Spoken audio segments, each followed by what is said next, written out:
secrets, income secrets. This is not the spill the tea day. That's coming. I know everybody loves a good tea spillage with sassy Angie. Today's going to be like half sassy, but today's really about like the income secrets that I've learned. So I have all my notes here. It's basically a 3-part formula.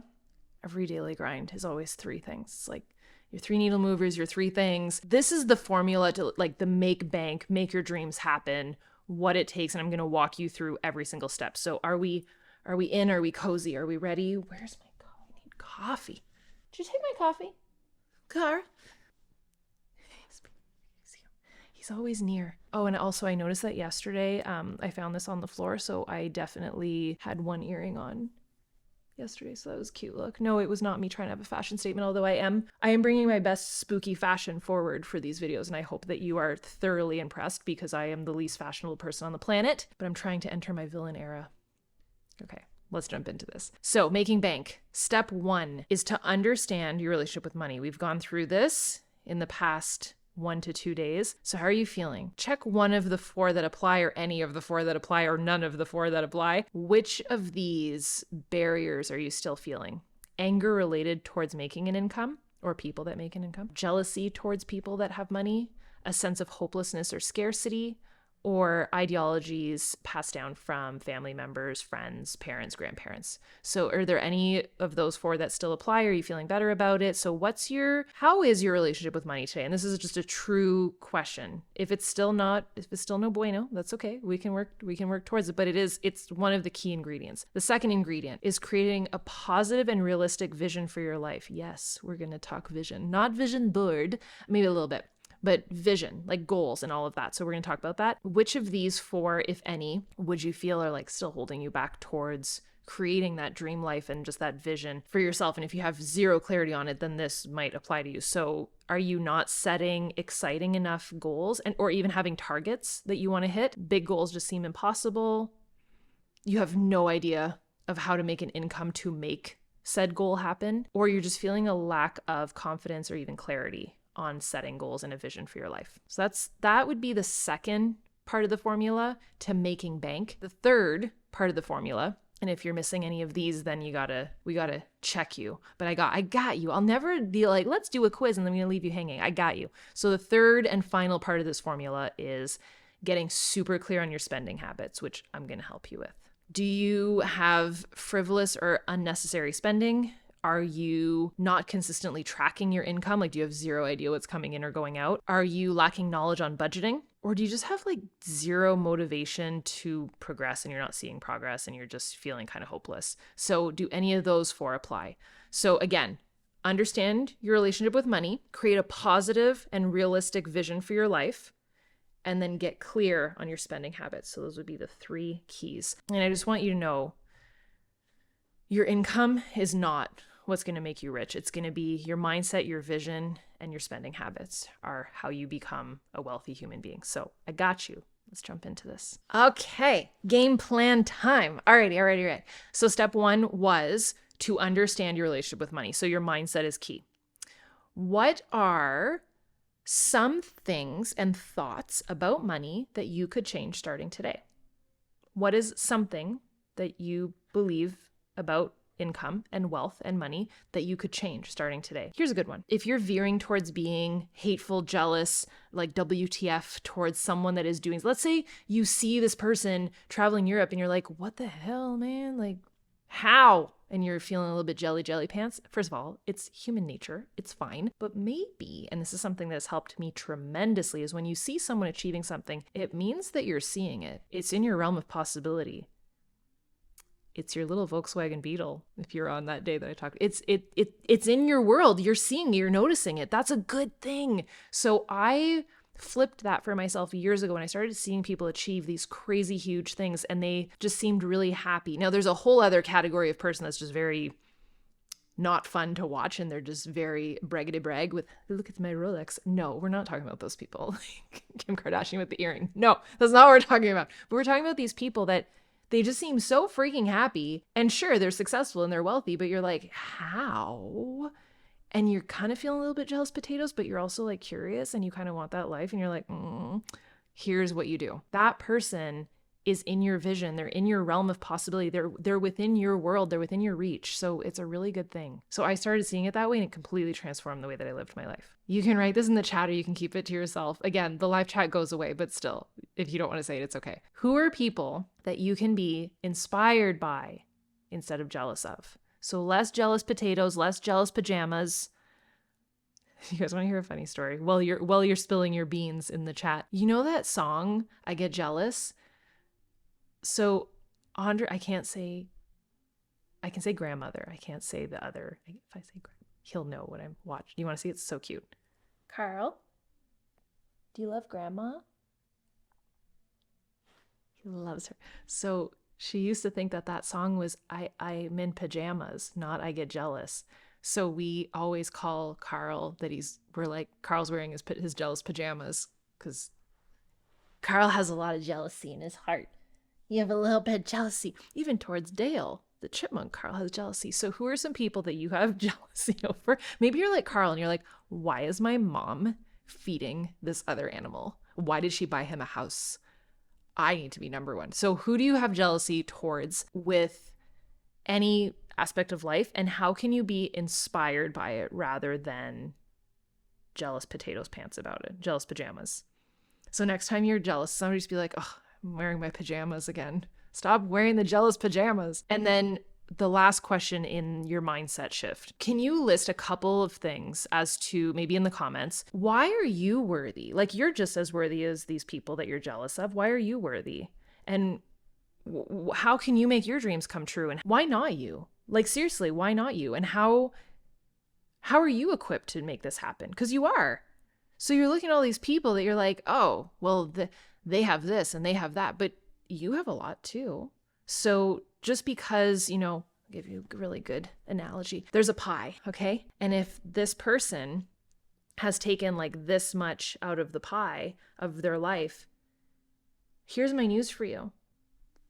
That's their pie. You have your own flippin' pie. I almost said another word. You have your own flippin' pie. Stop being worried about their pie. It's their pie. Yes, they took a big chunk out of it and they're going to Europe on their yacht, on their vacation, whatever. You have your own pie. If you want to use part of that to go to Disney World, that's your pie. They have their pie. It might be pumpkin. It might be apple. It might be rhubarb, whatever. That's their pie. You have your own pie. It's okay.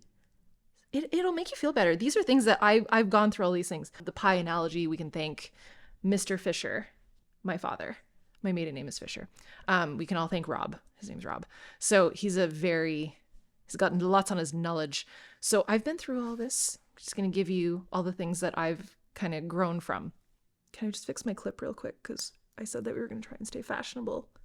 And we need to. All right. Number 2, your vision. So I said that it's not about becoming wealthy and things and buying and all. It's about mindset, vision, spending habits. Your vision, creating a positive and realistic and uplifting vision for yourself that becomes your North Star. So what are some goals that you have in your life that truly light you up, that excite you? Home, travel, family, doing things for your kids, like big freaking goals that you have that you're dang excited for. So what are they? Be super honest. This can be your public promise. Drop it in the comments. Second part of this. How much money, and this is going to make you really freaking uncomfortable, but you're going to say it because we're working through a relationship with money. How much money do you want to make in the next few years? Go. Say it. Safe zone. This is one of the safest zones in the entire internet. And like I said, if someone takes away that safe zone for even a split second, do you know how many Daily Grind employees are on this live right now? It's going to be like hocus pocus poof, and we will ride at dawn. They'll be removed. Don't even worry. And that will never happen. It's a safe zone. So share. What do you want to make in the next few years? It can be you can say like a yearly salary. You can say a weekly salary. You can say just a compound number of what you would like to make. But what does that look like? And also, you don't have to share it if you don't want to share it. But at least write it down somewhere for yourself, please. Please. I was going to make a Real Housewives joke. Teresa, please. Flips table immediately. If you know what I'm talking about, that is the most iconic reality television moment of all time. Teresa, please. Flips table. Focus. The last part of this vision for yourself. If I made more money, I would feel. Finish the sentence. If you had more money in your bank account, what would you feel? Calmer, freer, happier? Money doesn't equal happiness, but it equals freedom. So if you're freer and you're less stressed, you're probably happy. Does that make sense? I think that's where a lot of people, they get hung up on, I would feel more confident because I would have a Rolex. It's not about that. And yeah, that's icky. That's gross. But what does it afford you in terms of memories and peacefulness and calm and being able to have experiences and things that you want to do? So that's how you got to look at it. So if you had more money, you would feel what? It can literally be anything you want. Except for buying a Rolex. That's where I draw. I'm just kidding. You can even write that. Number 3.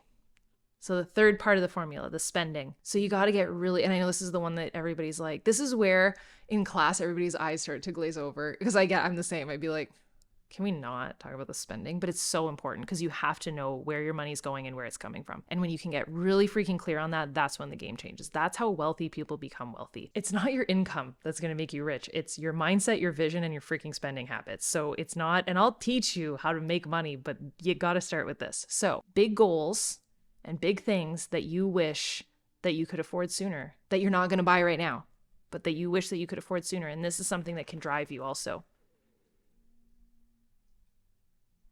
Do you wish that you could afford a dog? To the people on the podcast, I'm so sorry whenever there's that probably sounded like a bat flapping its wings. It's not. It was just my dog.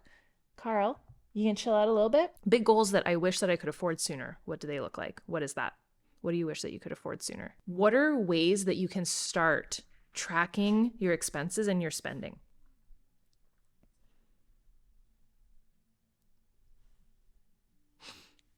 How can you track your expenses and your spending? It can be on a Google sheet. It can be pen to paper. It can be like using our budget tracking insert right in your planner and looking at that every morning. Completely up to you. How do you want to start doing that? This one's going to sting so bad. I can be a part of this with you if you want, because I live my life this way and I get it. I'm not a minimalist, but I do believe that I can speak on this. And I'm going to explain why. But we can play this game together because it's going to sting. What are things that you have recently purchased that you did not need? Oh, I can play. It was just delivered at the road, so I'll show it to you on my Instagram. I bought a bar stool for Dale to put peanuts in. It was like $30. Did I need to buy it? No. Will I share it on my Instagram and you guys will love it and bring other people joy? Yeah. Will I be able to gain reach through putting this craziness on TikTok? Absolutely. Will it make me happy? Yeah. So does it raise my internal vibration of happiness and the number on my bank account?